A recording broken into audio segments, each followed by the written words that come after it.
Hi, everyone, and welcome to the Sam Dever Podcast, episode 83. In this episode, I speak with Omar Scott.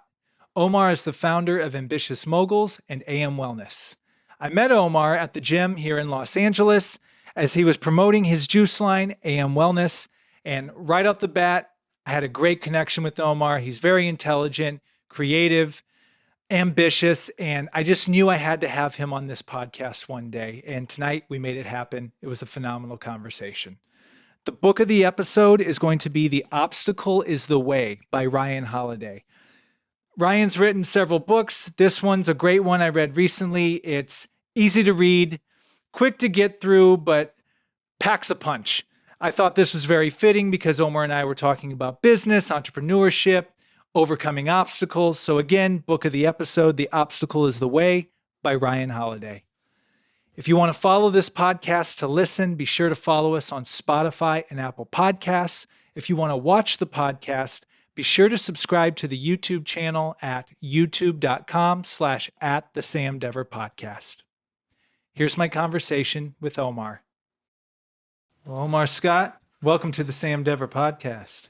Happy to be here, bro. This is an amazing moment for me because I talked to you well over a year ago about doing this. And we're like, we're going to do it. And then time just goes on. And this is all on me, by the way. And then finally I see you at the gym. It was about a month and a half ago. Yeah. I'm like, okay, we got to do this. And then you're a man of your word. Yeah. And that's the thing. I am a man of my word, but sometimes the word, it takes a little while. Yeah. Especially when you're in production and you got to set things up and but we're here. That's all that matters. Hey man, it's like the Holy Spirit is not always there when you call, but it's always on time. I think Ja Rule and Ashanti said that too. But at the end of the day, man, we moving in the spirit, bro. We out here moving and grooving. The upkeep that it takes for us to even take care of ourselves to be able to like stay in LA and thrive out here and stuff. So I don't take it that personal, man. Your energy was genuine, man. So I'm and it's like I said, especially today to finally watch an episode and really see what I was stepping into. I'm honored, bro. Wow, man, that meant a lot. And you just hit the crux of what we've been tapping into with this. What it takes to stay out here in LA, and it's a battle. Yeah, it's a battle. Yeah. And I mean, honestly, you got to enjoy it, man. Like. I was always one of them kids, man, like at a very young age, like I'm sitting in my father's lap, like watching like Mad Max and Sinbad the Sailor and James Bond and Shaka Zulu of all things and stuff. So I really, in my mind, I just took on this complex of like, I'm like a warrior king, man. You see these stories where it's like the dude's the prince, but it's like he still learned how to work the sword and the shield and really be a knight. And it's like, all right, eventually you got to go off and bring something back for the family and plant that flag somewhere, so because like I shoot, like honestly, I'm a big Game of Thrones fan and I relate to Jon Snow a lot. My time in Baltimore was a lot like his time with the Wildlands for my Game of Thrones fans. But, he came back and ended up uniting so many people and kind of like, becoming the hero. And I feel like to a degree that's the type of character that I've chosen to like, I hear the calling, you know what I'm saying? And I reply back to it, you feel me? And did you come straight here from Baltimore to LA? Yeah.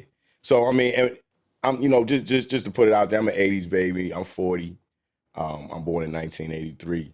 And in my 20s, I would come out here. One of my friends, Jace Whitaker, I supported him in taking a leap of faith out here. He quit like during his last year of college, like a year from graduating to come out here and take like an intern position and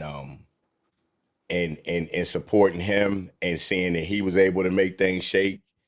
And I was more street smart than him. So I was like, dang, I'm like, he's making it work, and then, so I was like, okay, he's building a foundation and now I can come out here and I can understand more. But it still took me until like 4 years ago to really like move out here. I had a great career in my 20s that would allow me to like take off, days from work and maybe come spend, 5 to 7 days out here and stuff. But I was spending a lot of money, doing a lot of shopping, partying. I was more music centered back then. So this city didn't open up to me anyway near the way that I feel like it's opened up to me coming here as a real problem solver. And really like kind of feeling like a Ronin, like a, the You ever watch them movies and the dude he's walking around with the straw hat and the sword?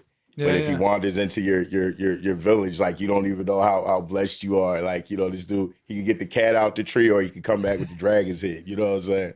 So like I've just focused on like kind of being that dude.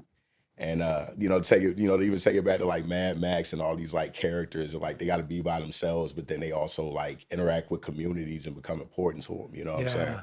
So like, you know, I you got to find your character and fan. Like in this era where we watch so much Avengers and Harry Potter, I was a comic book reader in an era where like little black kids weren't even always taught that that was supposed to be our thing. You know, I was loving anime in the 80s and 90s and things like that. You know what I'm saying? So I've always like lived in the future and just like could relate to characters from so many times and places in history and like the future of things that I watch. You know what I'm saying? So, you know, shoot, Luke Skywalker, Star I was Wars, like just that's about to probably bring one of up. my first ones that really Oh, took man. to me. So you're a And Star even as a Wars. filmmaker, George Lucas, Steven Spielberg, those are like the guys as a kid. I'd go like get my parents to take me to Science Center and I want to see like the making of movie and stuff like that. You know what I'm saying? So Have you seen the new Dune movie yet?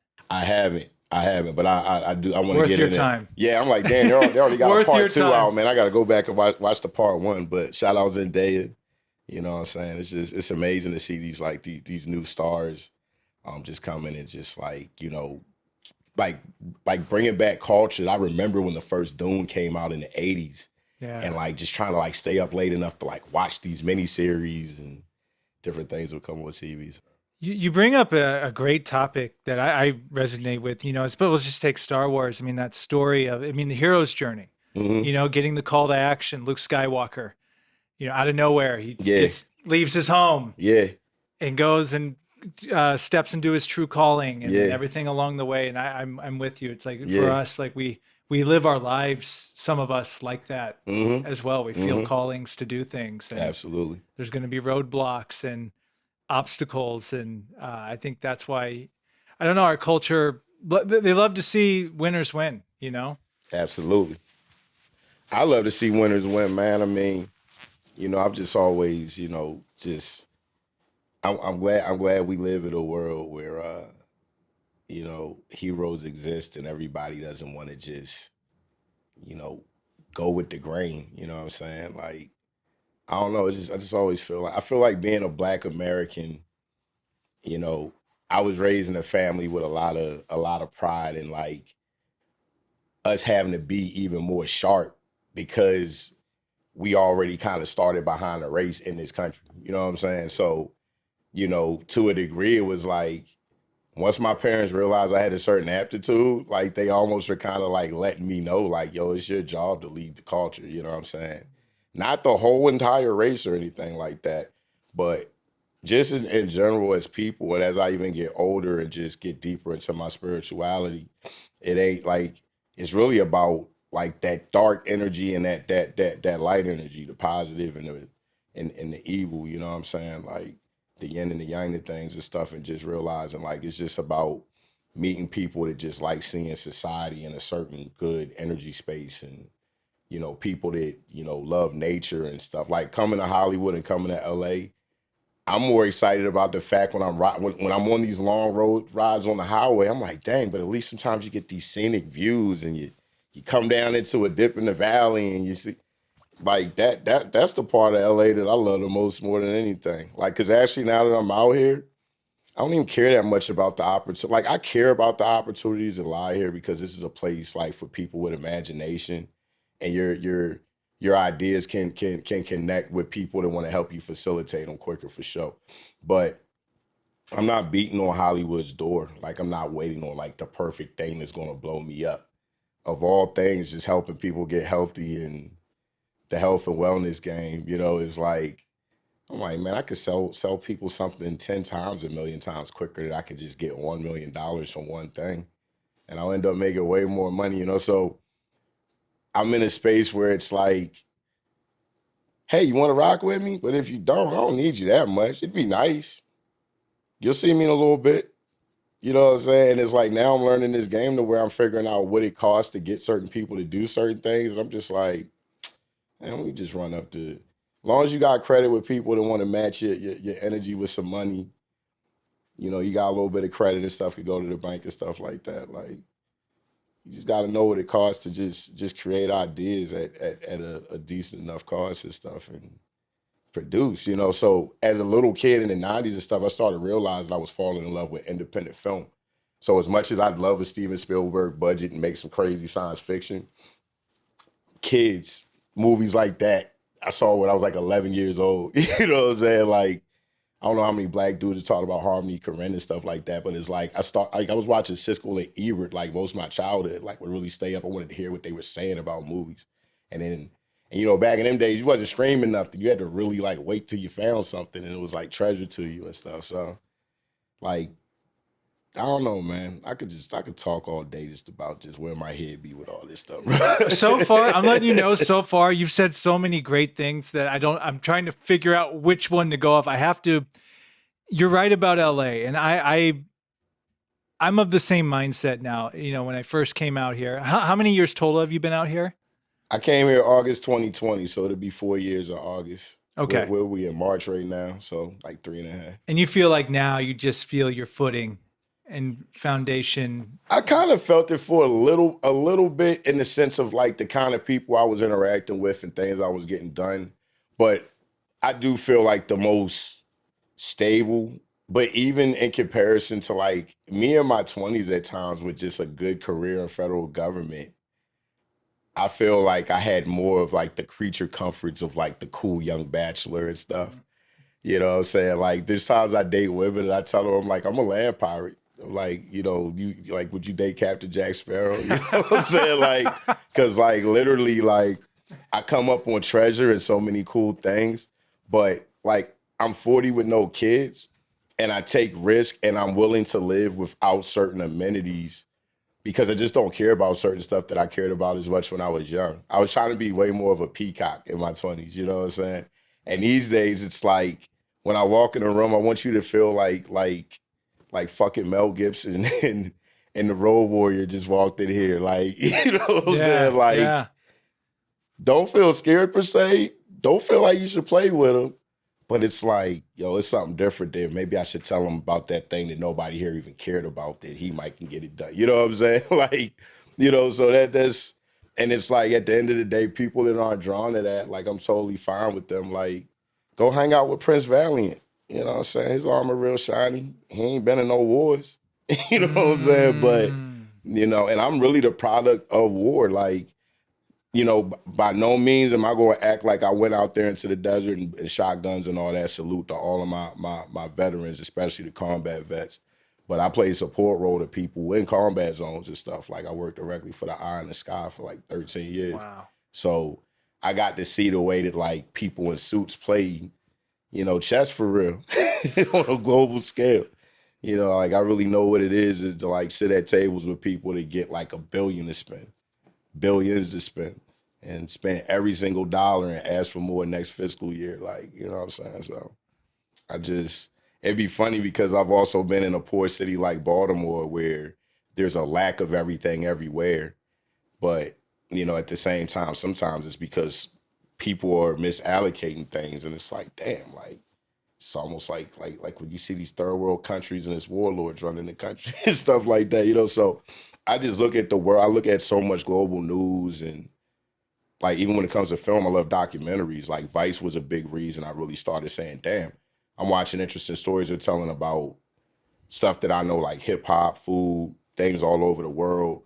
It replaced my need to want to watch CNN and stuff like that as much to kind of catch like my current events, you know what I'm saying? And I just was like, man, I want to capture stories like this. And then I'm around people and living a life interesting enough that it should be being filmed, So it's just, I love real life, even in music, man. I love making music, knowing we were doing things from a very authentic place, even when we were saying wild ass stuff. You know what I'm saying? Like, it's just, I don't know, man. I just always been drawn to the real, man. Skateboard and all that stuff. I just come from just appreciating subculture and stuff like that. Man, you're dropping gems left and right here because what you said about getting to that mentality, because that's where I feel I am right now. not being materialistic, understanding that the true wealth is your freedom, Yeah. your time, Yeah. and your ability to move. Mm-hmm. It's so powerful. I mean, how many people, for better or for worse, get locked into things or get so obsessed with, I have to live a certain lifestyle, I have to drive this car, I have to have this type of place. And maybe they do make a lot of money, but it's all spent.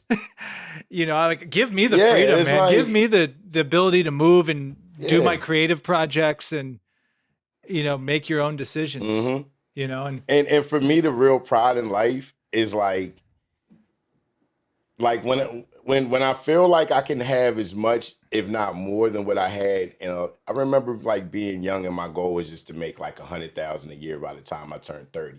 This is what I was saying in like 2000. I graduated high school in 2001, and I hit that goal at like 23 as a college dropout. You know what I'm saying? It like didn't do it and it ain't because I was just the most brainiac person in it or nothing like that. You know what I'm saying? I taught myself into the right situations. You know what I'm saying? I was blessed too, man. Like, shout out John Lockhart. I wonder if this guy's still alive. This dude was a Vietnam vet that was a super technical, like, network engineer. When I was like 21, I remember he gave me a job interview to work at the Army Space Program office. And they also share a building with the Topographical Engineering Center. So we're like loading like Google Earth on like, analyst computers that are like looking at satellite imagery. And this is like in the early years of the war on terror and stuff like that. And I remember in the interview, he just was like, man, I just need you to be a sponge.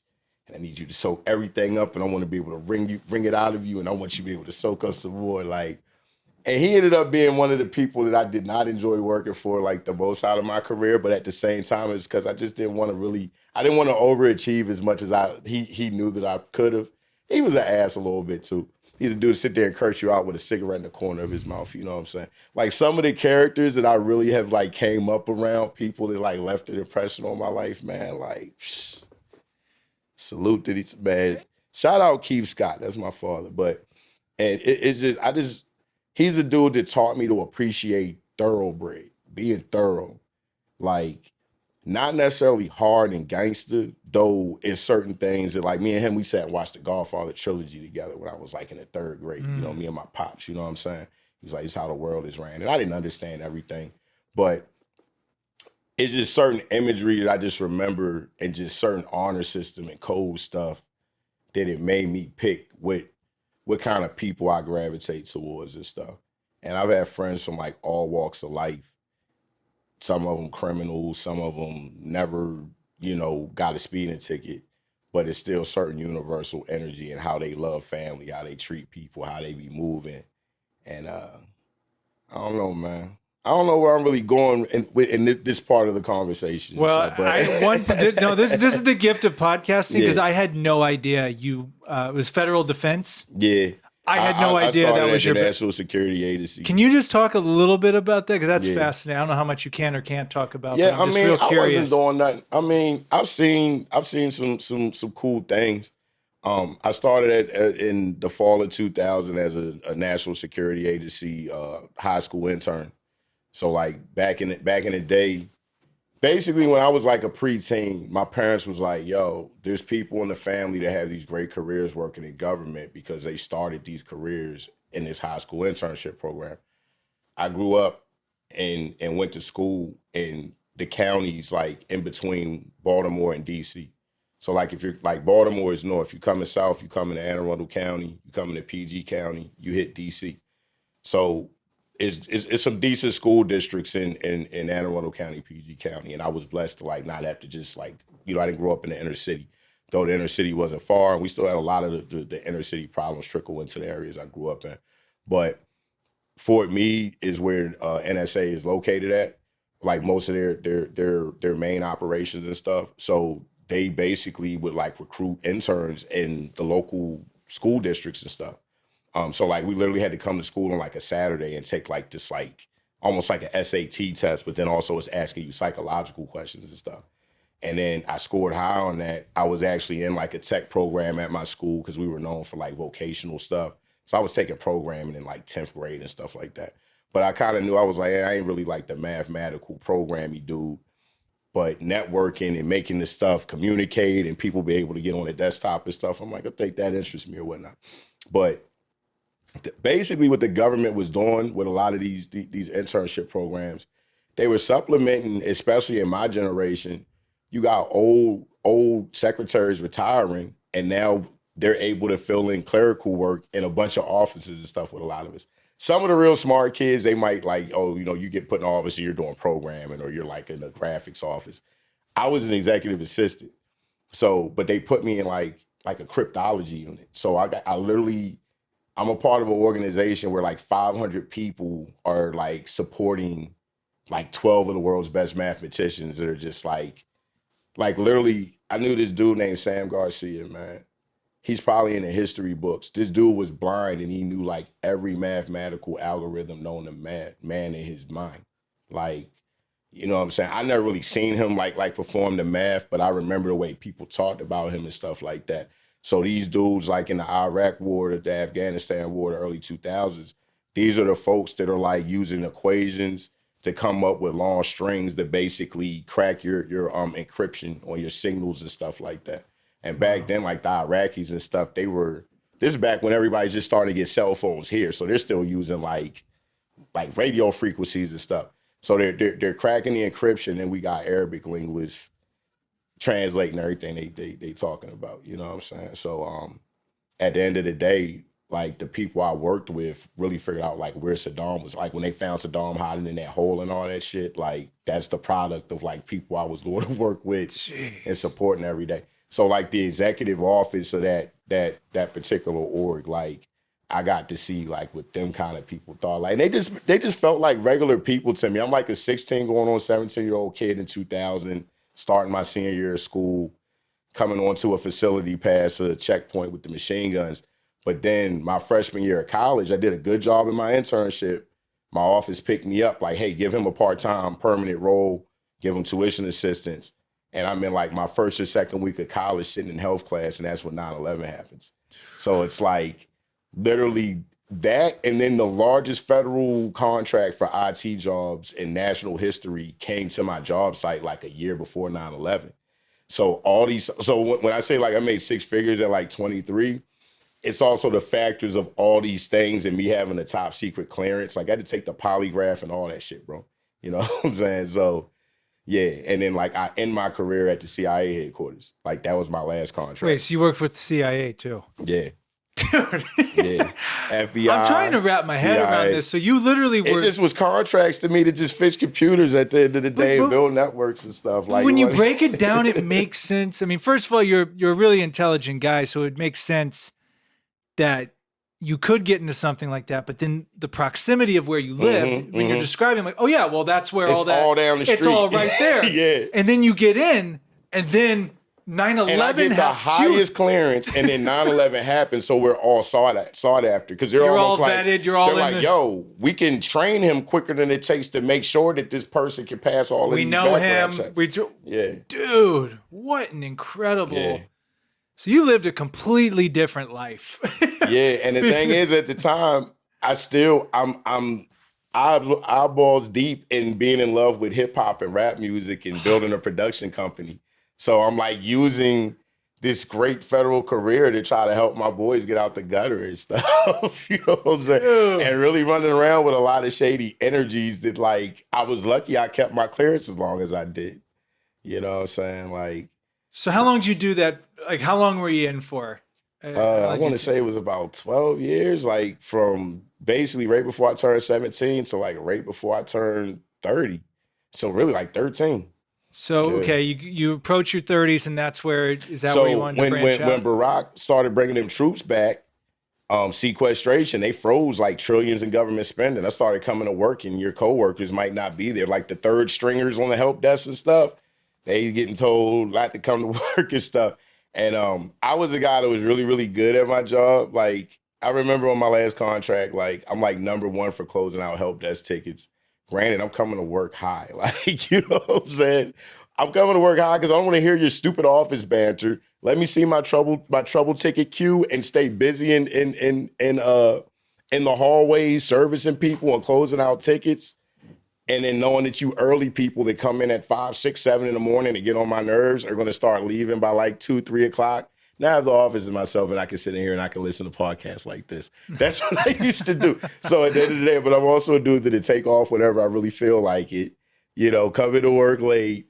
So they didn't want to cut me, but once they started having to cut all of those budgets, you start looking at, Omar came in and he made 3 C-level people kind of get to be. We can pay them less. This one person kind of does almost as good work as Omar. He always comes in on time. Cut Omar. That's federal contracting. You know what I'm saying? So what a ride, though, man. Yeah, but I got to learn that world didn't teach me business. The contract side, if you get mentored by people that are going after the contracts that are getting rich, like, you can learn so much about business. And I was starting to scratch the surface of kind of understanding that as I was leaving out, because the govies are just happy to get promotions and, pay grade raises, and they can make great money. But I've had friends that work on like they work like 2 federal contracts and they've been pulled into rooms before and so if you're making all this money, what you need us for? Da, da, da, da, da. Because I had military homies, boy, they're used to being out in fields and wild stuff, and they're still super technical dudes that can come in here and build a network. And matter of fact, RP Chris Searcy, man, I ain't even said this man's name in a long time. He's a guy I worked with, man. He used to I used to work with guys that be like, man, you get a job you work on and a job you sleep on. This is how a lot of ex-military dudes are going to federal contracting thing, because they're used to having to be in uncomfortable places where you might have to still sleep and still be ready to jump up and be alert. So then once you get to come back to the States and it's like, oh, nighttime IT, this building holds 10,000 people, and at night there's only 200 people in it. You start learning like the nighttime gigs or like the chill ones and stuff. Daytime, you're going to work a little harder and stuff like that. But like Chris was the type dude, like he would pay off houses and stuff like that, bro. And I remember one time he's like, man, they pulled me in the office. They're like, man, I'm making so much money.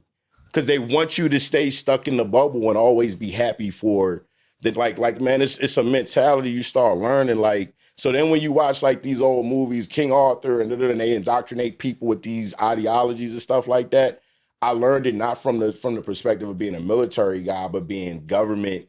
And then I went contractor like 19. So I'm kind of one of you guys, but I'm kind of like, we're here for the money. Mm-hmm. I'll move jobs every 6 months if I can get the raise that I wanted. It's some places I ended up at for a long time.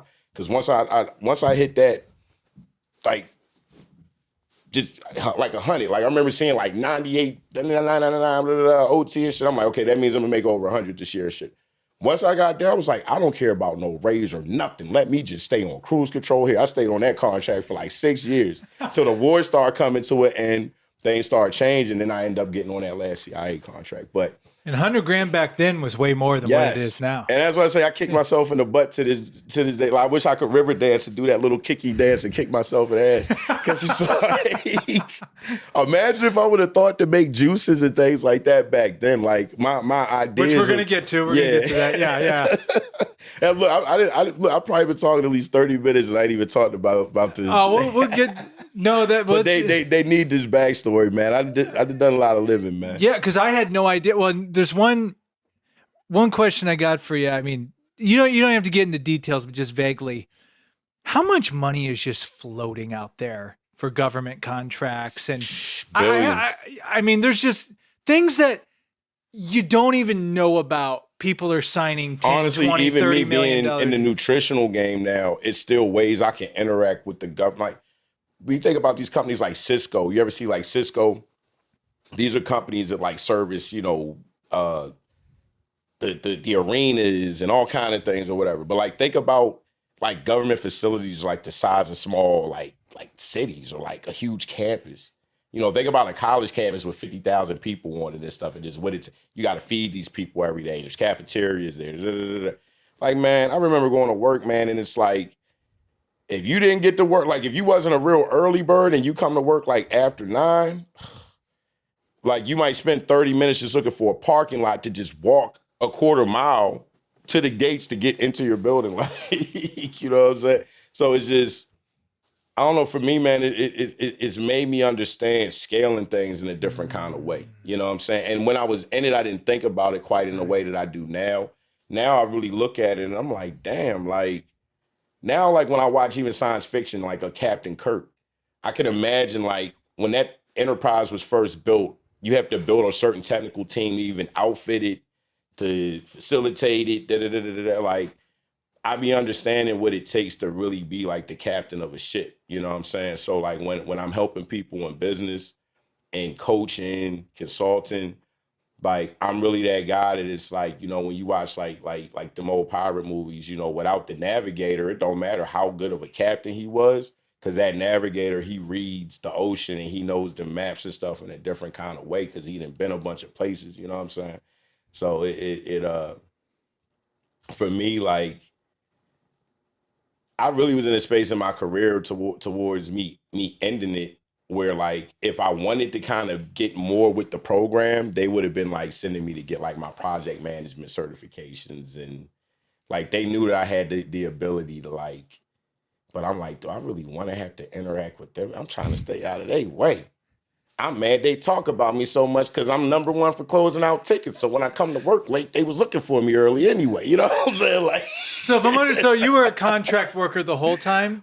most of it. So About 19, so like 2 years into it, 2.5 years into it, I jumped on a contract. So you had the luxury of getting the pay and doing that work, but without the complete attachment. So you could be like, hey, I'm just a contractor. Yeah. But Because we were even taught, if it ain't in your work role and they ask you to do it, let them know. Bring it up to your PM. Like, you know what I'm saying? Like, bro, people don't even understand. That's why I'd be funny being out here in Hollywood and meeting young people and stuff that I'm like, do you understand how much, like, I used to, at times, I would get to choose, like, these are the 5,000 workstations we're going to buy for this machine. And I had to pick between which three out of the three, which one. I'm like 17 years old. You know what I'm saying? You know, so it's just when I look at the responsibility, but then also all these things resulted in America, quote unquote, winning a war and stuff like that. But then there's parts of me that used to be like proud of that because we're from a place where it's like, you know, the girl know you got the good government job in pretentious Washington, D.C. and da-da-da-da. You the good, you know, the hotshot contractor. You know, it was kind of a cool little thing. But then I've met girls out here that are like the yoga, tree hugging, crystals in the window, charging in the full moon. And they're like, you're proud of that? You were a part of the war machine. And I'm like, oh, damn, they don't care about this stuff in places outside of the nation's capital the same way and stuff. You know what I'm saying? so you were kind of like what maybe like a big time entertainer would be here in DC. It's like you were part of that. You know what I mean? I don't want to say I was a big time You were in the entertainer, but industry. I was like, shout out to like in my generation, like Raheem DeVaughn, those years before he won Grammys and stuff like that. I remember being in clubs because we're peers with these folks and their DJs are friends with my business partners and stuff like that. I'm from an era where like me and Wale are like damn near the same age. I love Wale, and man, that's one of the first eras that I remember in the DMV where like rap was becoming so right. We're from an area where like killers and drug dealers are almost kind of considered more the Robin Hood than more so the Run DMC. You know what I'm saying? DC played with Wale for a long time, you know what I'm saying? Just in how they treated him in the city and stuff like that. And we're all cocky people there where we all feel like the star. Our drug dealers and street stars are more Hollywood than kind of like, and then it's funny being a black guy in Hollywood and being a part of Black Hollywood too. It's like, I've watched more fanfare and parties that drug dealers put on in these rugged cities at times. When I've seen more Gucci and Louis, that's the real deal, and these wild poor cities, you know. So it's just funny because it just shows you like how much money moves around in so many places, whether it's considered affluent or not. It starts making you understand people's sense of style and taste. You know, it's deeper than even just buying the expensive things. It's just like, yo, like even when you look at places like LA, we wore Dickies and Chuck Taylors all because we saw that shit in Minister Society and Boys in the Hood in the early 90s and stuff like that. So, you know, it's just any given space could like really turn into something that influences culture. It's kind of humbled me, man. Like, because I'm from places where, and it's like that in LA too, but it's like you could be important to everybody. You could have way more money and you could still die tomorrow. You know what I'm saying? So it started giving you like a healthy respect Even down to like one of my homeboys, he just got out the military, and I met a girl that knew him.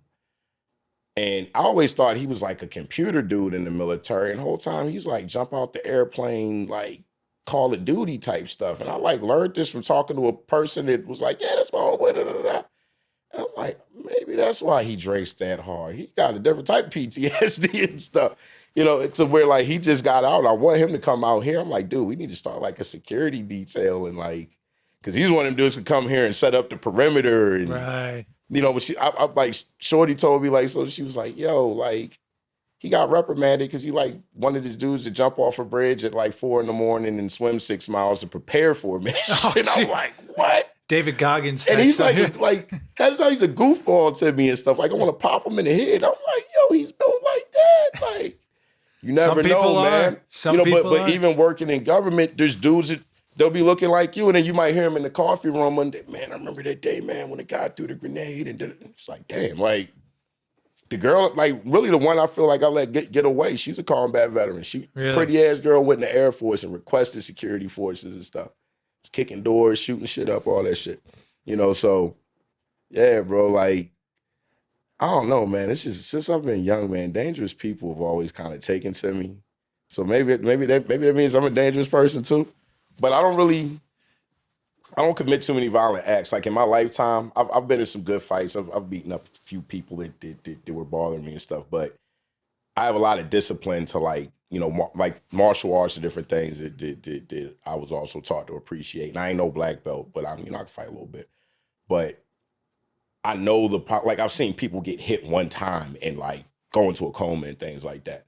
So I don't want to try to hurt nobody. I don't want nobody to try to hurt me. I just really be respecting life and how fragile this shit is. You know what I'm saying? But always being prepared to fight for it too. So I don't know where we got to with this shit, man, but I love it. I think it's setting the scene. Well, I'll be mindful of where we're at in time. And I will say this to... I'm getting warm, but take my jacket off. Yeah, go for it. And shout out to Angel Park. I sat here and I'm wearing something I usually wear on a rainy day, man, just because I want to show love to my guys. And honestly, and us talking about just soldiering through life, I'm wearing the fly fatigues. But Angel Park Boutique is black owned. It's been rated one of the best boutiques in Baltimore City. Catwalk Boutique. It's a husband and wife. They have boutiques right next door to each other in literally the heart of Fells Point, which is one of the best places a tourist could go in Baltimore. Great food. You'll see the waterfront, harbor, the aquarium, all that stuff is minutes away. But before I moved to LA, I remember one day I was sitting outside of my favorite taco spot having happy hour with a young lady. And she's like, what's Angel Park? And I'm like, I don't know. But we saw like some cool little things in the window, went in there. It like replaced my need to shop at Nordstrom's. I can go in there, I could get a nice jacket with a turtleneck, or I could get a t-shirt with Cheech and Chong on it with, a military fatigue jacket that's waterproof, and just, everything is about detail with them. And like, they just really gave me a vibe. Like the tacos, the margaritas, the fly, comfortable fashion.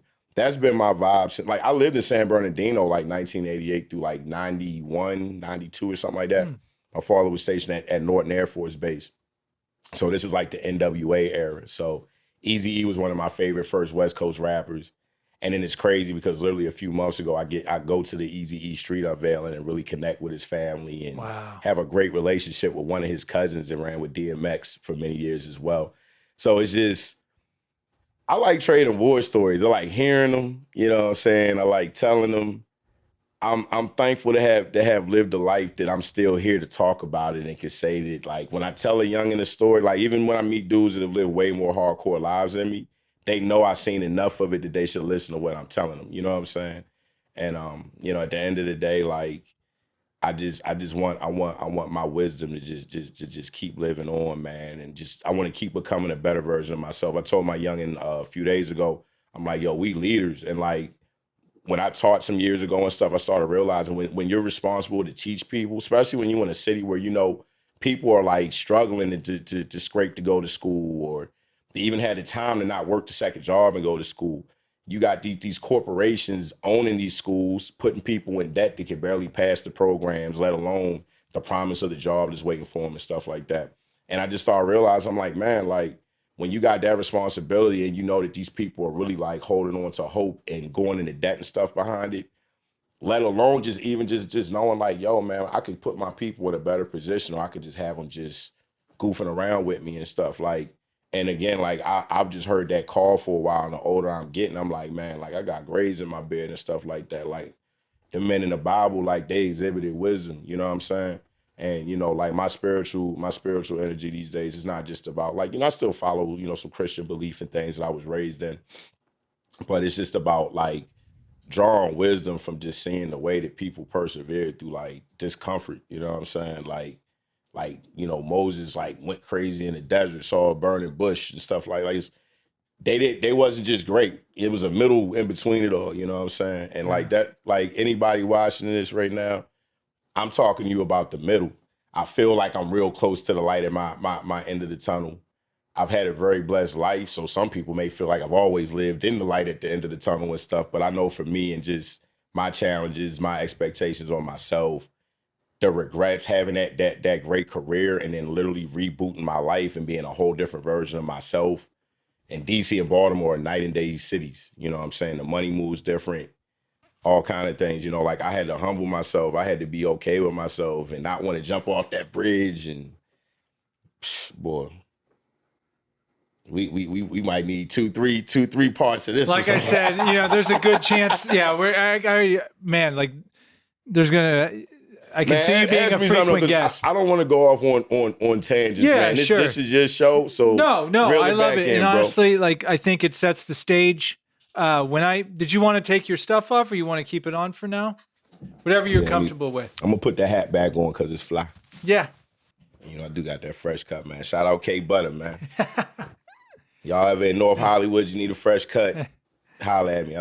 I ain't letting everybody know where I go, man. You know, like I watch too many gangster movies. Everybody don't they don't need to know where you sit with your eyes closed in public.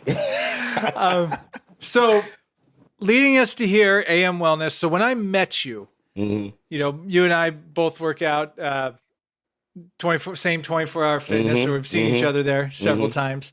And you're there with this juice. And, you know, I'm into health and fitness, and I'm looking, I'm like, oh, what do you got here? And I remember I got some juice from you, and you were telling me about yourself and the company. And right off the get, I just felt good energy from you. Good energy, ambitious guy, Ambitious Moguls. So I'm like, man, and this is when I had really rebooted this. Eric and I started working together on this. I'm like, oh, he'd be an awesome guest on this. And yeah, I've seen you. I've followed you since, and it seems like you're everywhere, doing your thing with this. I'm trying, man. We've covered the background, but now you're out here in LA, and one of the things you do is this juice company here, AM Wellness. Yeah. How did this all come about? I mean, man, it just really goes back to Ambitious Moguls. You know, in my late 20s, I came up with that brand. I had a podcast, or not even a podcast, a blog. I would just write about things and like embed YouTube videos and stuff or whatever about stuff that interested me, and I called it Ambitions as a Mogul. It was a play on words on my favorite Tupac song, Ambitions as a Rider. You know what I'm saying? Great song. And it evolved into me. I had a friend that was like a guru with digital marketing, like in the Twitter era, like having automated tools and stuff. As it's funny, he worked on like the Ambition project for Wale, like sending out millions of spam messages and stuff. Like this is like, yeah, man. You know, it's funny to see the way that social media has even evolved with how we can buy sponsored ads and stuff. But I remember when people had to pay hackers. So I say all that to say, that friend of mine was like, man, I was like, man, I need a consulting brand. I'm evolving from just being a music dude. I think I'm gonna call it Ambitious Mogul. And he was like, you need to make that a plural. It'll become something that like becomes like a community. People are gonna want to be a part of that. You know what I'm saying? So years go along. After my federal career, like my 30s, I really spent a lot of my time in Baltimore starting to service small business owners and just really kind of testing my skill set in different ways. Real estate, you know, I actually met like an old Italian mob dude, had a construction company. I started putting like Section 8 tenants in his properties and then selling them off to investors, all kind of things I was doing in Baltimore. So Ambitious Mogul starts picking up a life of his own. Shout out to my brother Inkwell, Joe Inkwell. We're partners in a recording studio in Baltimore. Inkwell one day, I fall asleep in our studio, and I get woken up to him saying, "Yo, like we got a meeting getting ready to come in here." And he calls me into the meeting, and ends up being one of the biggest criminal defense attorneys in our city, William Bowie. Like, this is a guy that, like, if you fighting a murder, you call him. You know what I'm saying? But William has always ran TV commercials, kind of little, like, low budget, little kitschy commercials or whatnot.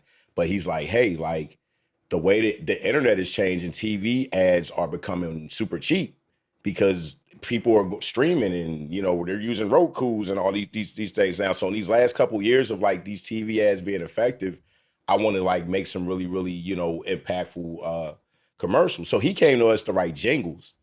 And me talking about my ideas of the jingles and the visuals that would go with them, he ends up, the attorney calls me to a separate meeting and was like, yo, I want you guys to shoot the commercials. The first commercial was about seamoss. So we wrote a jingle about seamoss or whatnot. The second commercial was about face masks. We wrote a jingle called Mask Up about social distancing. Like, the mayor of Baltimore made that, like, the social distance awareness song for Baltimore. Like, did a press release, like, the, like, 8 o'clock, like 10 o'clock news or whatever. You see, like, or 5 o'clock news, whatever that time it was that day. You see, like, the lady in City Hall doing the sign language behind our rapper, rapping about, like, back up, don't put your germs on me type stuff. And, like, that clip went really viral. Like, we got joked on the internet. But that's when I was like, yo, I've been trying to transition into film and stuff, and things like this are happening. But what ends up happening is Mr. Bowie was like, this CMOS stuff is going to, like, change the health market.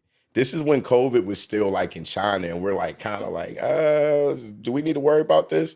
And also during this time, I came out here, shout out to Chip Brown. Chip has been like my Obi-Wan Kenobi.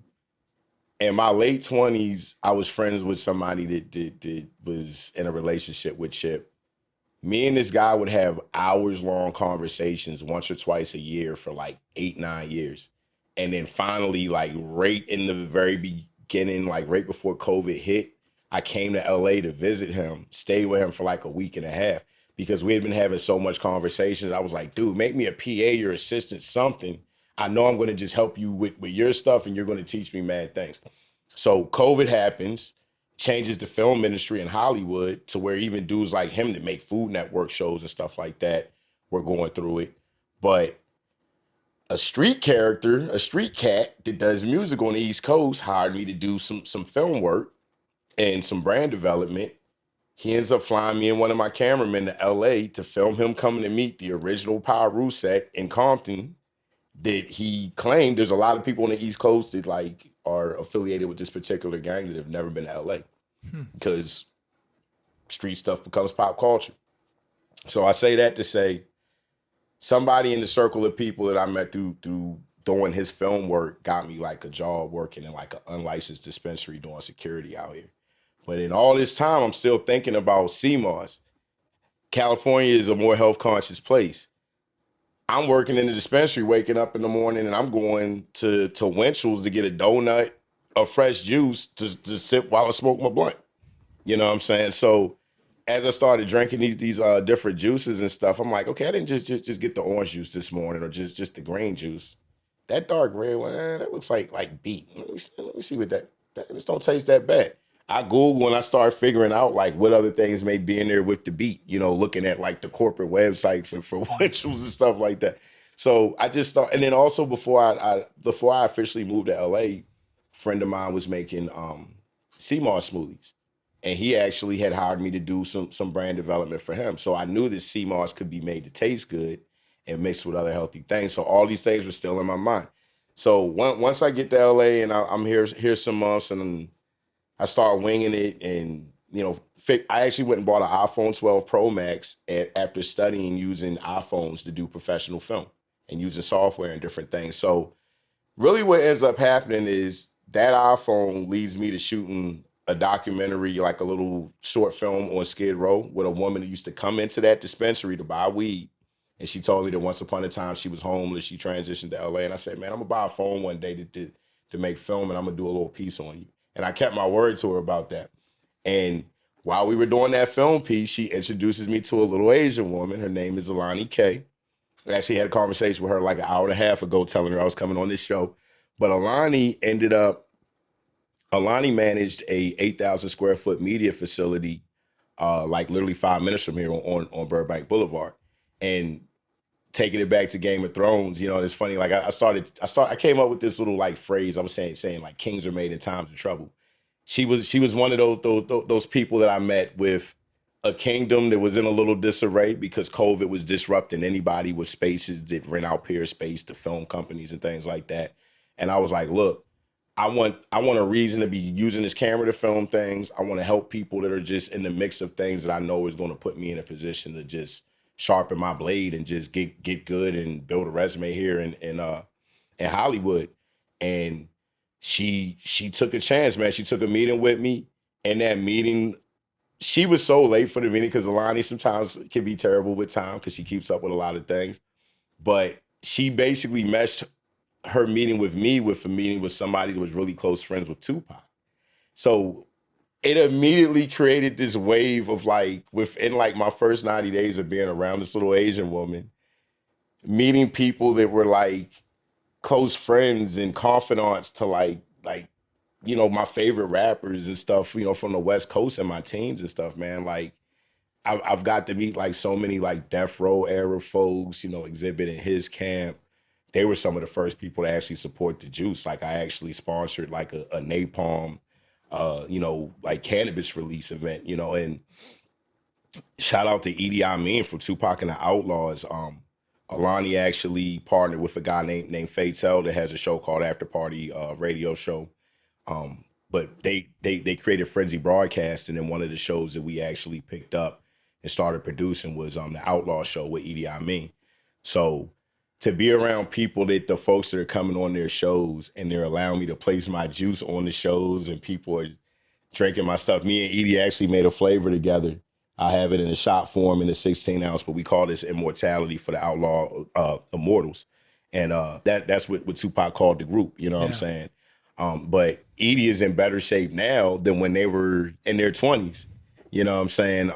And just to really be around guys that not only just made this music that like was a soundtrack to our male bravado and stuff, but to just have heart to hearts. And like Edie really is like a big brother to me now, you know what I'm saying? And it's times in my journey here, and I can tell him things I've gone through, and he'll bro, I went through that and this time, bro, you doing what you're supposed to be doing.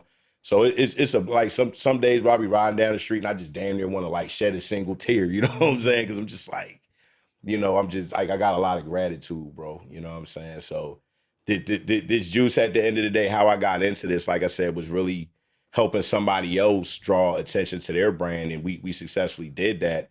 But then they showed me love and was like, yo, pay attention to this. I'm going to let you get this at a good price. And this is really what the world is about. We're not always supposed to get rich off of the thing that we were just the most passionate about. Sometimes the quickest way somewhere isn't the straight line. You know what I'm saying? It might be going from A to C to F back to B, you know what I'm saying? But you still, in every place you went, I kind of have like a Johnny Appleseed approach. It's like you plant those seeds, you come back, you might climb a tree, build a tree house in it, pick an apple. They might have picked the apples for you and already got a pie baked for you, you know what I'm saying? So, for me, it's how I got into the juice and the seamoss, man, was just being open to just other people's ideas and paying attention to the way that the world was changing.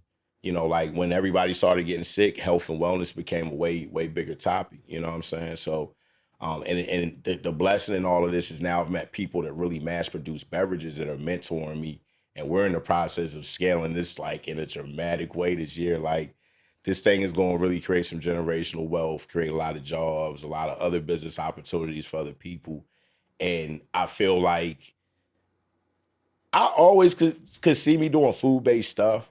And even some of my favorite rappers, The Lox, Jadakiss, Styles P, Sheek Louch, I watched them when I was like 18 or 19, like start a juice bar in New York, and like we would read about it in I remember Source that. magazines. Yeah. Yeah, so these things always stuck in the back of my mind, but you couldn't tell me I wasn't going to get rich off of music first, like 10, 15 years ago. You know what I'm saying?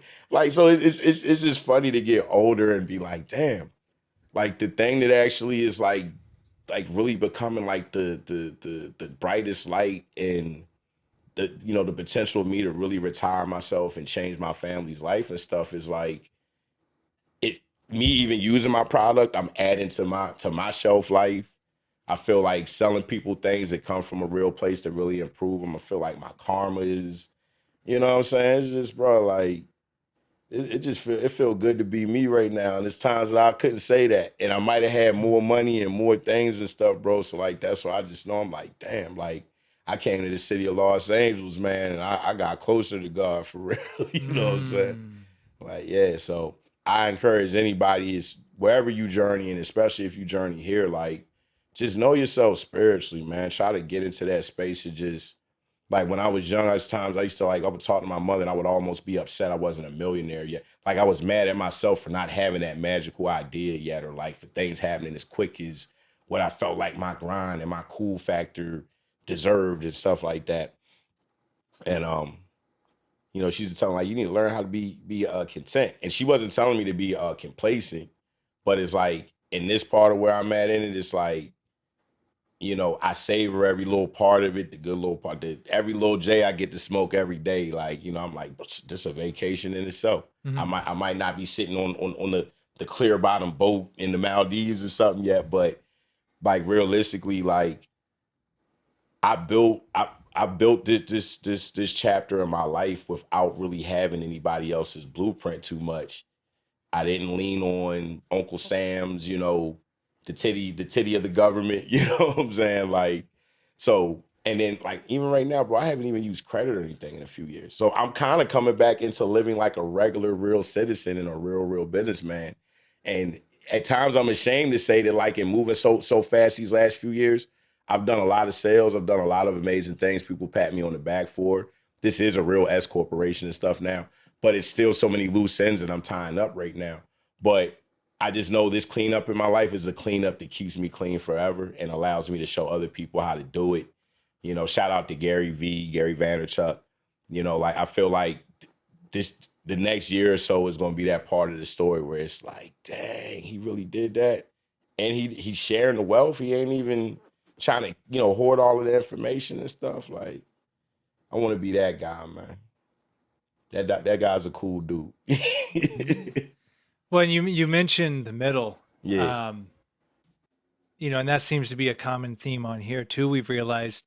So you're past the stage of, oh, I got this idea. Maybe I can get some sample. No, it's out. I You've been know. I doing it, know it's that.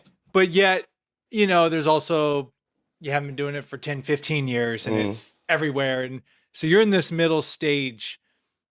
Can you talk a little bit about that? The challenges, like what's your biggest challenge right now with that, Man, and what has worked for you? my biggest challenge is finding me and other people that aren't already like, so at times I almost feel like a Winston Churchill. I feel like Ambitious Moguls is like a United Nations, right? So you want to meet with other presidents and like great leaders and stuff, but you still need like the steel mill workers and all that other stuff or whatever. So you have to still like create parts of yourself in all of these parts of the workflow.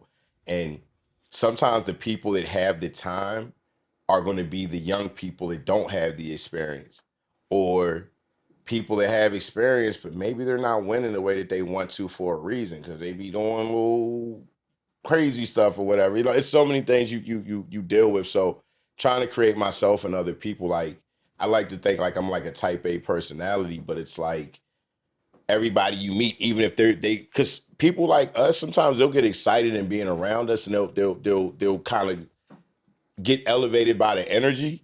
So they'll even like start talking and trying to commit to things that they usually wouldn't even try to do.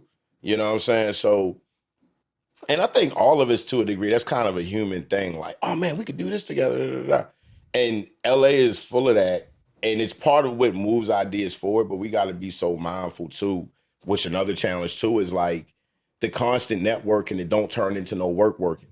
You know what I'm saying? Like I don't want to just keep like, or even sometimes just the whole red carpets and stepping, repeating me to death. But I'm like, what did y'all really meet about and really impact the culture and like outside of just like the cool pictures and the hashtags and stuff sometimes, So it's like for me, it's just like leadership. I'm always trying to be a better leader, bro. You know what I'm saying? Because I want my pheromones to attract my kind of folks. But then also too, like I know that I'm blessed to be able to do sales and stuff, and I'm really not even maximizing like digital advertising and things that I know, like ClickFunnels marketing. I studied that 4 years ago, 5 years ago, and I still don't have a perfect ClickFunnels with ad dollars being spent weekly in my business. So these are things that I'm correcting now that I'm courting people that want to throw me money. Like there's times where I'm like, man, I want an investor to just throw me money so I can pay other people $15 to $20 an hour to make me $50 to $100 an hour. Like these are the things I think about now. So me at 23, 24, 25, 26, 27, with some of the money that I touched, I wish I'd have been thinking in this way then. We try to look way more important than we really were. And these days I'm really like, I could wear a dusty pair of sneakers and like really make bigger plays than somebody that may have more money to throw around because they wouldn't even think to put the people together, ask the favors I would have asked. You know what I'm saying? They'll spend on things just because they can. That still didn't even make that much sense, So I don't know, man. I'm just I go all over the place. No. Y'all gotta bear with me, audience. No. This is great because well, first of all, I love what you said.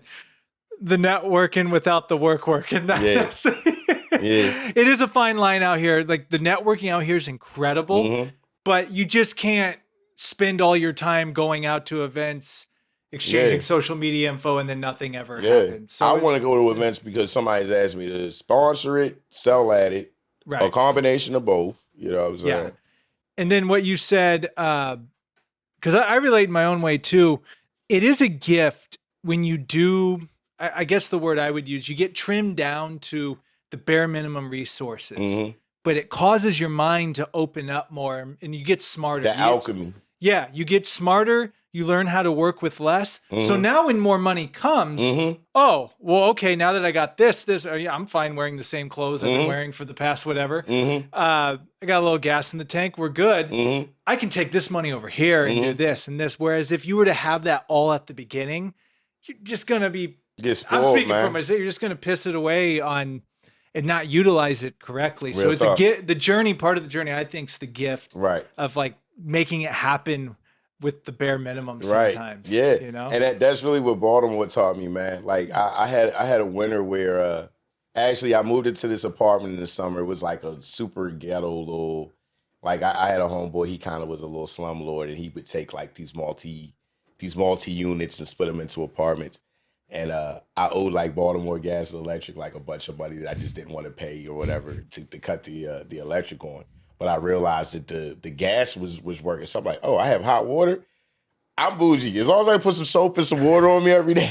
I didn't care that much about the lights. I just cared about being clean. Because I got the studio. I'll go to the studio. In fact, I got irritated with my business partner. I stopped going to the studio. I'd go to the library. I went and bought some power packs and everything. I got so used to it because I'm like, I don't even want to be in a house that much anyway. What I'm coming on to play PlayStation and stuff for? I need to be in the street hustling. You know what I'm saying? And I'm like, damn, it started with me moving in here and it's like 90 degrees outside. And I'm like, hold up. I made it through a winter. Like two burners on the stove to heat the apartment type stuff. But I was like, bro, this was almost like a camping expedition or something, man. Like, you know what I'm saying? Like, what was it? I forget the guy. He was a black dude that went to the North Pole. We had to like write a report about him when I was a kid. Henderson or something like that. But it's like, you got to look at certain things in your life and be like, yo, when you see people go on Survivor, none of us need to do that. But can you imagine how that switches something in your brain if you did that? You're like, yo, I lived out here with like, not just bare minimum, like in the desert, like, some crazy stuff, you just start realizing like, damn, like what other challenges should I take on? You know what I'm saying? Like, you start realizing how soft certain people are. Well, and I think in this, and look, it's a gift, right? Like we live in a very place where we do have a lot of privileges and luxuries, I guess you could call it. But then when you start to cut some of them out and realize like, oh, I never needed that. Yeah. I was spending $39.99 a month per what? And then $29.99 over here. And you start adding all that up and like, with capitalism and the way, buy, more. To me, one of the greatest gifts now at this age, as I've entered the late 30s, is, man, I really don't need materialistic things, man. And And I it's don't so mean I'm not freeing. going to get that Porsche. I kind of Yeah, want that next well, year. right, But yeah. like it's not about just denouncing it or even looking down on people that have the nice things. Like, because we got to be mindful. This social media era, it's really a it's just an interesting space to be in, where if you're a competitive person, you can't tell me that you never feel a little jealous sometimes when you see certain things, and but at the same time, if your spirit is right, it should just be encouragement. It should just be like, oh shit, like damn, I'm next up to go enjoy that too. And also too, we also got to realize, like, sometimes when we're watching the folks and they're taking the vacations and buying themselves cool things, we don't know what bad days they putting on, with these things. I've bought myself so many things and still wasn't really that happy.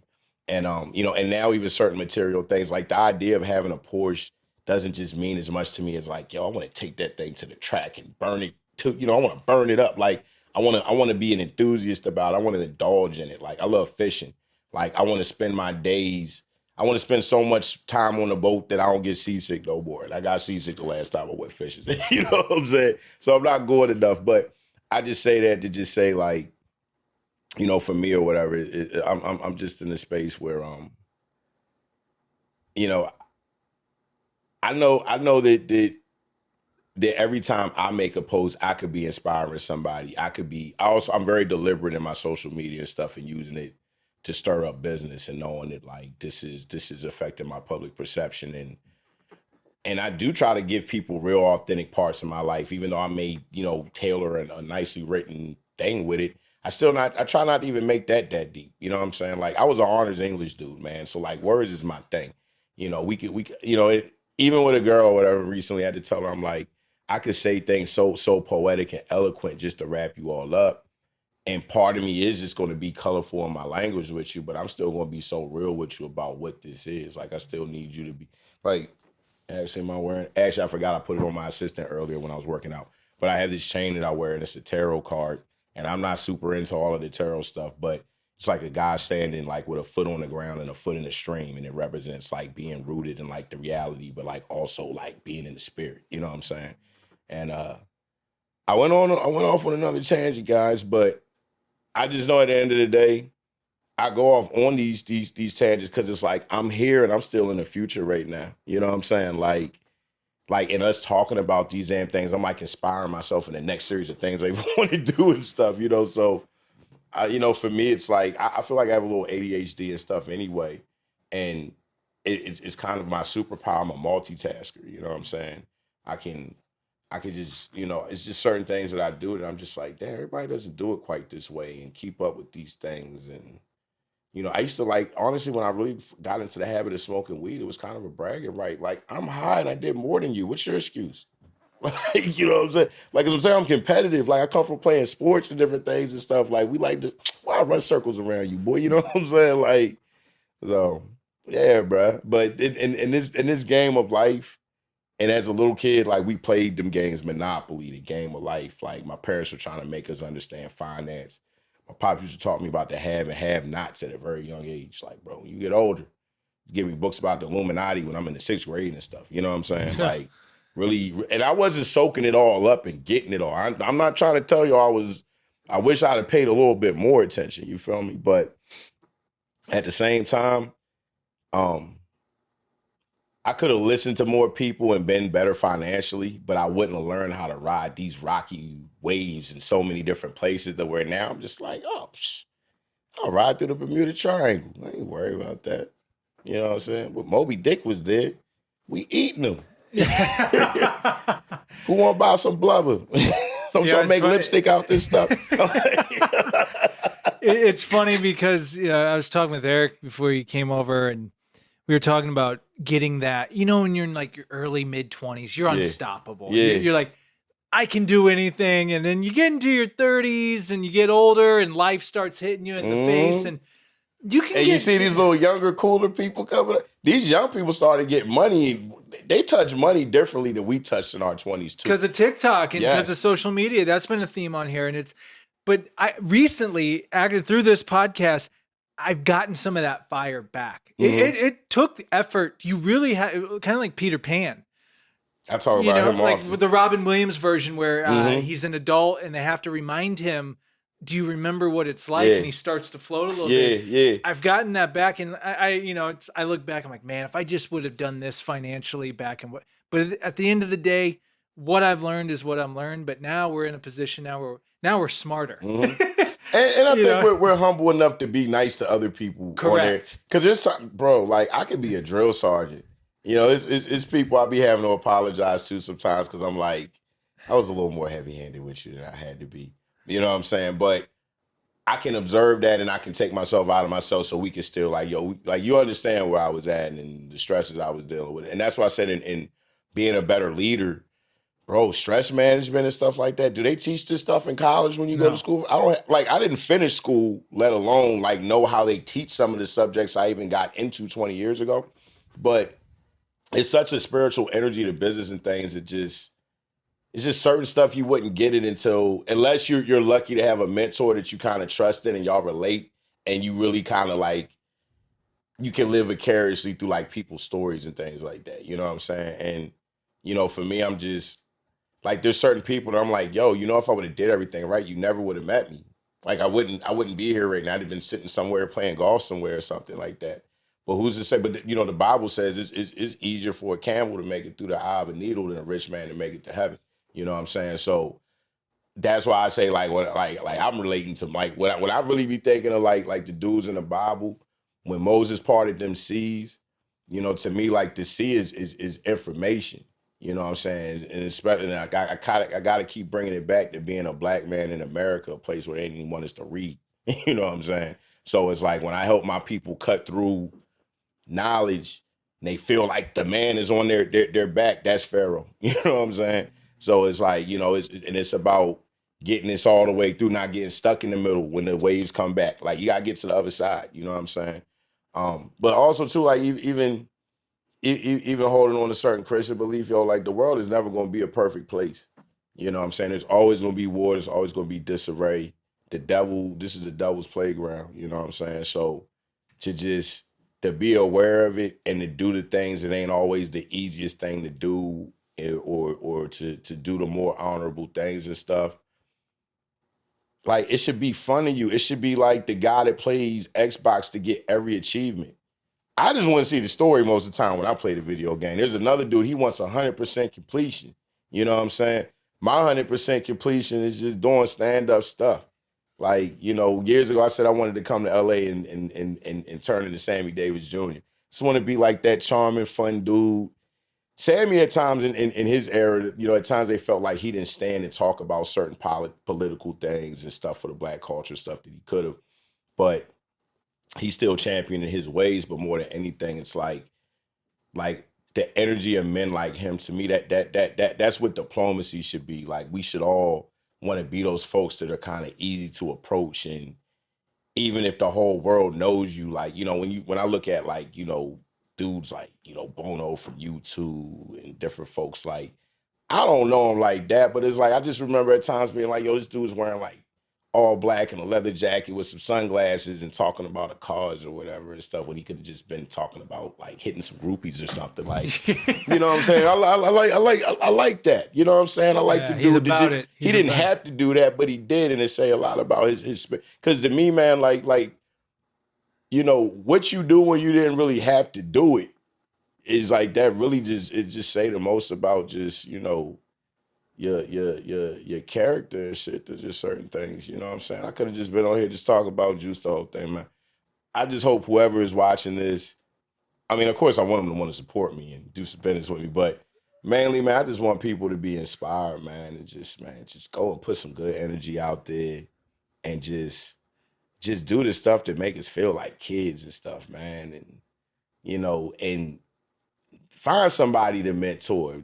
Find somebody to mentor you, man. Like, we just need to just be sharing information and just love and good energy. And don't put money and the business before the love. I'm doing business with some people right now that they make it a point to let me know me being involved in it and not just how good the product is. You know what I'm saying? We're not afraid, grown men, we're not afraid to tell each other we love each other. And, You know, I hug the people I work with and stuff like that. So, you know what I'm saying? I don't give more away than I make, but I give a lot of stuff away too. With my, like, I'm not going in the hole and just shooting myself in the foot every day. But it's a lot of people that get things from me that may or may not have ever came back and really spent $1 with me and stuff, and I still feel good about it. You feel me? So, hey, I like this version of me in this era in my life, you know. And I pray that we all find that space, you know, just really feeling yourself, feeling you and where you going. And it don't mean you got to be the Beyonce version of you. It can mean you still in the gym working, you know what I'm saying? But you know, like, yo, last week I wasn't this strong. I keep doing. I'm gonna turn up. You know what I'm saying?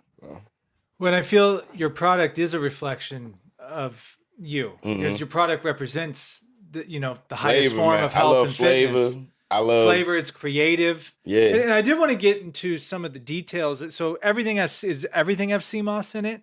Every Yes. single one of the juices? Unless somebody asks me to make it without seamoss, there's seamoss and everything. And so for people that may not be as privy to the health and fitness world, or they Mhm. want to get into juices, so what is it about seamoss that makes seamoss so special? So seamoss, man, you know, when you think about where we actually source it from, I get a lot of my seamoss from St. Lucia, sometimes Belize. It grows in a few different places around the world. Somebody actually just told me a story of dating this girl from like Oregon or somewhere, and there's like this particular freshwater lake, this one of the only freshwater lakes with seamoss. But when you talk about plants to grow in really pristine and good waters, or even like St. Lucia, you got coral reefs that these plants are growing in. So when we think about all of the minerals and all of the stuff that gets pulverized and broken into micronutrients that these plants absorb, when we eat them, we're absorbing that these same molecular compounds and things of that nature. So there's 108 essential minerals. I had to even learn to stop saying vitamins so much because vitamins are technically man-made. Minerals are things that are like naturally occurring. So there's 108 essential. There's 98 in CMOS alone. So you're basically getting like 90% of your mineral needs from ingesting even a tablespoon of CMOS, Joe. So a lot of my Caribbean friends and some of my African friends, like some of their mothers and grandmothers, kind of raised them eating not always just eating like raw sea moss, but they have like drinks with like peanut and different things that are kind of sweet and tasty, and they sweeten it with usually sugar or sugar cane and different things. With mine, I'm just using just the natural occurring flavors of the fruit to juice. We basically cold press, filter, come up with delicious blends, and then we add the sea moss gelatin to it. And then we actually produce our sea moss gel by taking raw sea moss. It's been cleaned and dehydrated. We clean it again, soak it in lemon and lime juice with alkaline water, and then we actually blend it. And so when we sell you the jars like that, that product is added to the juices, but then you also can buy the sea moss by itself and just take it as a supplement, add it to smoothies. I have people that put it in coffee, tea, all kind of things, man. But yeah, you're basically creating a superfood when you take something like sea moss and then take that and add it with high quality, organic fruits and vegetables. Like my beet juice blend. I have high blood pressure. Beet juice is going to naturally open up the blood vessels and stuff and actually reduce some of that blood pressure as even a pre-workout and stuff, opening up the blood vessels, getting a lot more, blood and oxygen to the muscles. We're not going to burn out as quick and stuff. So when you start looking at how you can stack all of the benefits of these fruits and vegetables, and then sea moss is just the icing on the cake, man, like this stuff is life changing. Like my knee pain has literally reduced the last couple of years from drinking my product. My pineapple, mango, apple, orange, ginger flavor is a hell of an anti-inflammatory. And then these they still taste good enough that you can make a cocktail with them or smoke your J and cleanse your palate. You know what I'm saying? So like me, I want to give you things that even if I got to give it to you, rough, I still want it to be smooth. You know what I'm saying? Yeah. So Well, no, and for having something, it makes it fun too. It's fun for people. Mm-hmm. There's different flavors. Like I said, to do one with EDI from the Outlaws. Yeah, and, I mean, it's so cool. Like I like to talk trash and be like, you get the power of Tupac with this one. But when we think of just energy and stuff though, man, like I'm selling energy in a bottle, bro. You know what I'm saying? And now one of the challenges too is how do I take my energy every time you guys buy this from me in a store with the mass produced product, you're not going to get to interact with me. You know, it may not be a picture of me on it. You know, even as a black owned business, you know, it's like I want people to support a black owned business, but I want you to just love the brand because we're just a competitive brand. It's just we taste good, we got more nutrients. You know, even my packaging, all my packaging is getting ready to change again too. You know, I want this to be way more compelling and stuff to people when they see it. You know, but you know, it's like I told you, man, I'm a competitive person, man. But I'm also I don't want to like create a monopoly and stomp everybody else out. So we're about to start offering white label services to other brands. You know what I'm saying? I'm getting ready to create a sparkling seamoss water. So, That is what's up. I love sparkling water, so that would be a. And we actually want to mimic. We're gonna mass produce my 3 most popular juice flavors, but then we're gonna mimic them with sparkling seamoss waters that contain some juice, no sugar, but we want to sweeten it with something else. So I'm getting ready to spend some money on just research and development for my guys to just play around in the lab and just make this stuff to my liking. What I dig about it, you know, for me, I drank at one time. Don't get me wrong. I lived in Vegas for 8 years, so I had my experiences, but I don't drink now. Okay. But this is something that if I was out at a night event or something, I think it'd be cool. Like, I'll take the seamoss juice. And I mean, honestly, bro, it's a luxury brand. Like, right. It has that upscale type of feel. You know, because even the other day, you know, I was talking with a woman about like LA has programs now where these food deserts and places where kids aren't getting the best nutrition, they're like starting to allocate budgets to like give kids specific, like, and it's funny because she was even telling me this one particular girl, like they've been like giving her family money to buy like better quality food, and it like reversed like some health issues she had, sicknesses and stuff, you know. So, you know, it's health is wealth. Yeah. You can have billions of dollars in the bank, but if you don't have health, you don't have anything. And that's what I love with what you're doing. You're promoting something that's going to help people. Yeah, has the potential to help people. And I mean, from the littlest to the oldest, man. I mean, I've seen kids that can barely speak, and they're like sipping. Like I've made one of my flavors with beet and a lot of vegetables, and they made it really spicy with ginger. And it's like I have like a video of like a 2-year-old kid like sipping on that, and it's spicy to him, but it's delicious to him at the same time. And he can't even say the word spice all the way, but he just keeps sipping it and just says spice, like, you know. So it's like. It's just dope because, you know, at the end of the day, you know, like you say, you could be in some posh spot, and if I wanted to say, hey, it's a $15, $20 bottle, you know, you'd be like, damn, like I just finally crafted juice. But at the same time, too, like I want your grandmother that's in the house and, you know, she's diabetic. Like I want her to be able to get the green juice with no Fuji apple because now she's getting all her vegetable needs. And, you know, at the end of the day, her seamoss and stuff and mineral needs and stuff met as well. And it actually tasted pretty decent to her and stuff. You know what I'm saying? I want that little kid or whatever to not just get handed a high C and a juicy juice. You feel me? So, you know, we gonna figure out ways to bring this to every type of market. Because at the end of the day, like, and wanting to get wealthy from mass producing this is still like, I'd rather make a little bit of money helping a whole lot of people than just, well, you know, if you can't go to Erewhon, this isn't for you. You know what I'm saying? Like, I love it, man. Well, we're gonna have to do part 2 for sure. Yeah. Probably part 3 because there's so much. I could go into so many other things. No, man. This has been phenomenal. It's so incredible. What I've really enjoyed about this podcast is just getting to know people such as yourself at such a deeper level. I met you with the juice. Yeah. But I didn't know the story behind the juice. And a lot of people don't. And honestly, this is therapeutic for me to talk about. You know, I could talk about like, you know, you're the Emmy Award-winning TV producers and stuff. I hang around stuff like that now. But even then, it's like all of our lives are just so real. It's just we're just all out here just working, man. You know what I'm saying? You know, you're really blessed if you want to get wealthy. You got to be a team player. Like, you got to know how to build teams, man. Go watch Heat. Go watch Robert De Niro and Val Kilmer spend 3 hours in an edited movie just to like try to rob, you know, a bank for the final run. Like, we're all trying to get that like final bank run, you know what I'm saying, and ride off into the sunset, you know. But when you look at a lot, every time I watch Carlito's Way, I wish Benny Blanco from the Bronx didn't get him at the end, man. I just needed him to get off with his girl and live the happy life and stuff like that. So to be able to say that, like, man, not that many years ago, I was dabbling in some things to where I knew a whole lot of Benny Blancos and, CD characters and Chi Chi get the yayos and all that.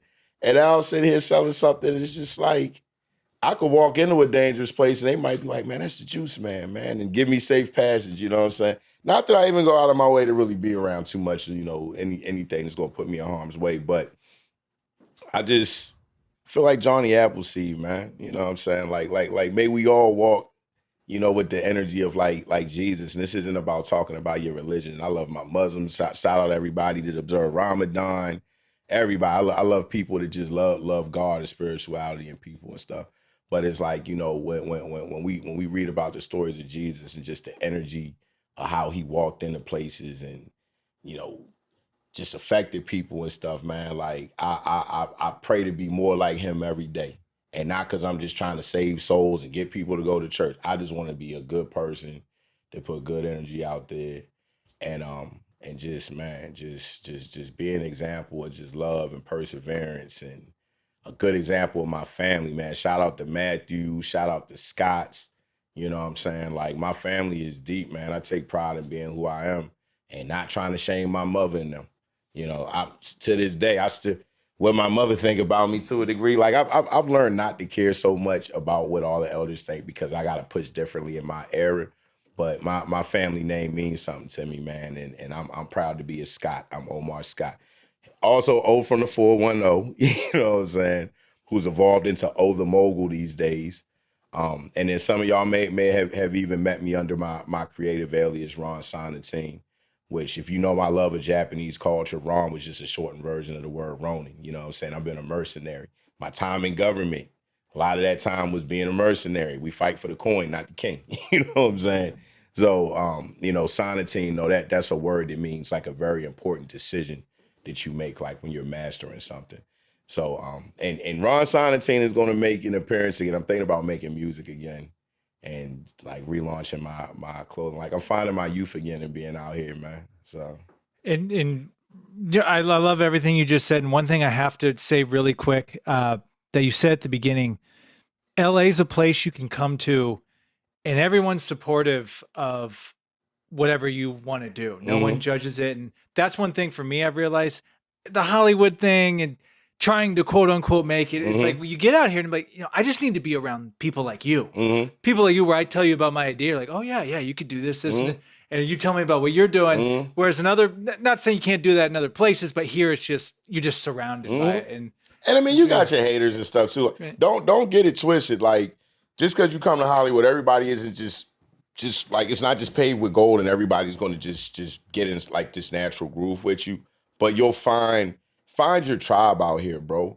Like imagine yourself like one of them cavemen and like, when the Neanderthals first started walking upright. Like if we couldn't all chuck a spear at the woolly mammoth together a certain way, you know what I'm saying? Like some of us might get injured and killed even trying to catch it. But if we don't even try to do this and bring it back to the cave, all them people gonna die too. You know what I'm saying? So you gotta be around people that kind of have that mentality and take a pride in the adventure and stuff, but also be mindful of like the cults and stuff too. Like there's times where I've playfully kind of said like I have like when in this era of us being influencers and selling things like music and art and creative stuff, you really got to almost become a cult leader.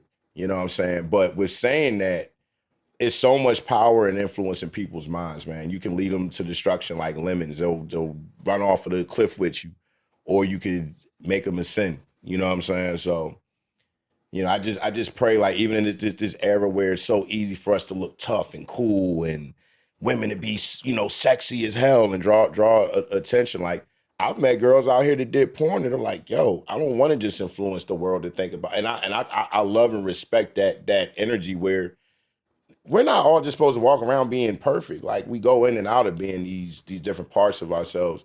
And the testimony is like, yo, when I can tell you like, bro, I was around some crazy stuff and I didn't allow myself to become crazy. I knew it was crazy while I was in it and I got myself away from it to go have a better perspective and do something better and help other people and stuff. So And in my life, man, I've been blessed, bro. In comparison to a lot of other people that I know, I've been relatively unscathed in my life, and I've rolled around in the dirt for pistols before and been through a couple of crazy things, but I'm man, I just thank God every day, man. Like I just know he exists, and it's definitely. I think on your other interview, I heard you talking about divine intervention and stuff, and I was like, yeah, I have the words "angels walk with me" tatted on my back, and a few angels and different things on me and stuff, but like I definitely feel like something be like guiding me. You know what I'm saying? So. I love it. Yeah. So y'all ain't just looking at me, man. Y'all just looking at the spirit right now, man. Well, Omar, this is a treat. Thank you for bringing your authenticity and so much to think about. And I want part two because I have more to talk. But before we go, before I give you the final word, where do people need to go for the juice, for Ambitious Moguls? Where are the best places for people to go? So I send people to social media a lot these days. Of course, Instagram, the Mogul, OTHEMOGUL, Ambitious Moguls, AMBITIOUS MOGULS. That's also a website. So ambitiousmoguls.com.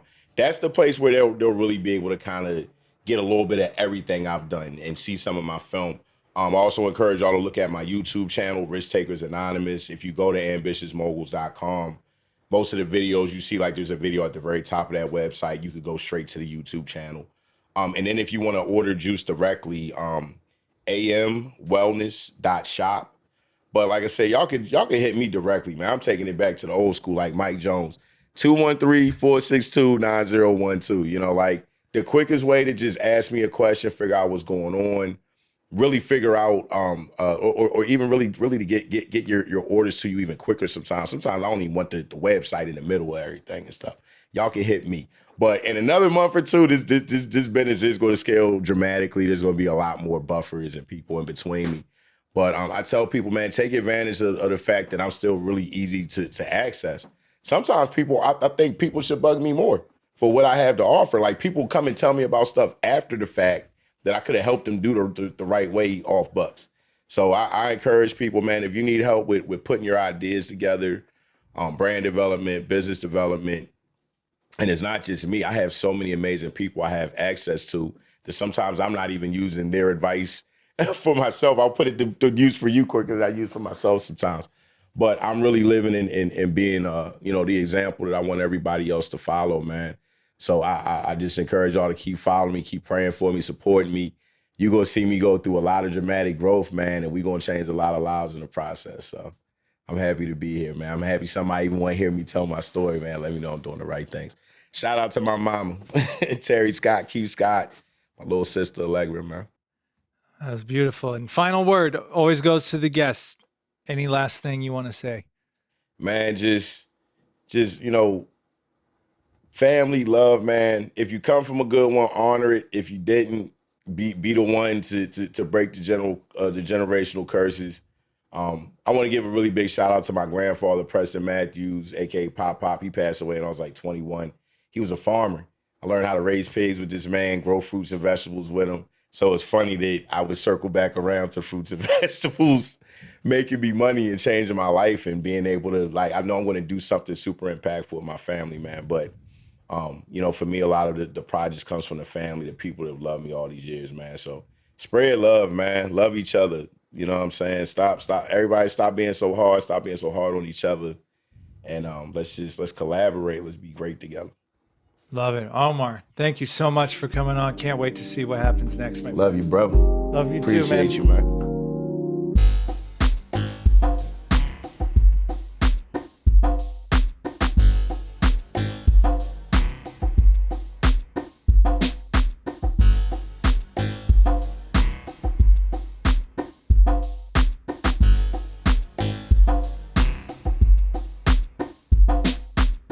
Hey everyone, thanks for checking out the Sam Dever podcast. Be sure to follow us on Spotify, Apple, or wherever you get your podcasts. And if you watch the podcast, be sure to subscribe to our YouTube channel at youtube.com/@the Sam Dever podcast.